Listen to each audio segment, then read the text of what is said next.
Gjykata e Tiranës ka dhënë sot vendimin për të miturin që me 18 nëntor të vitit kaluar vrau me thik 14 vjeçarin Martin Cani pranë shkollës Fanoli në Tiranë. I mituri 15 vjeçar u shpall fajtor për 2 vepra penale, vrasje në rrethana të tjera cilësuese dhe tentativë vrasje në të njëjtat kushte dhe përfundimisht u dënua me 16 vite hiqje lirie pas bashkimit të dënimit, 12 vite për vrasjen dhe 10 për tentativën. Pas shpalljes së vendimit, babai i viktimës, Angel Cani, deklaroi se dënimi i të miturit është një rrezë drite për familjen, por theksoi se dhimbja për humbjen e djalit mbetet e pakrahasueshme.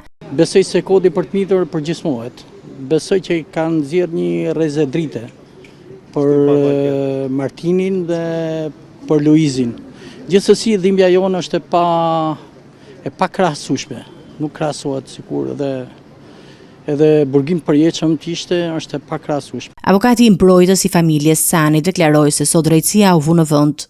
Nuk është çështje dënimi, është çështje drejtësie, çështje për të mbrojtur 2 të mitur apo shumë të mitur, të cilët janë të rrezikuar çdo ditë nëpër shkollat shqiptare, dhe kjo duhet të jetë mesazh për qeverinë shqiptare, për ato institucione arsimore të cilët mbajnë, edukojnë fëmijët e gjithë kujt, e gjithë qytetarëve shqiptarë të Republikës së Shqipërisë. Ngjarja ndodhi në 18 nëntor, ku konflikti mes 2 adoleshentëve u intensifikua. Pas një debati paradite në ambientet e shkollës që u ndërprej nga roja e sigurisë, të dy të miturit u takuan përsëri jashtë oborrit të shkollës. Aty sherri mori fund me vrasjen e Martinit dhe plagosjen e shokut të tij me thik, e cila më vonë u gjet dhe u verifikua nga ekspertiza.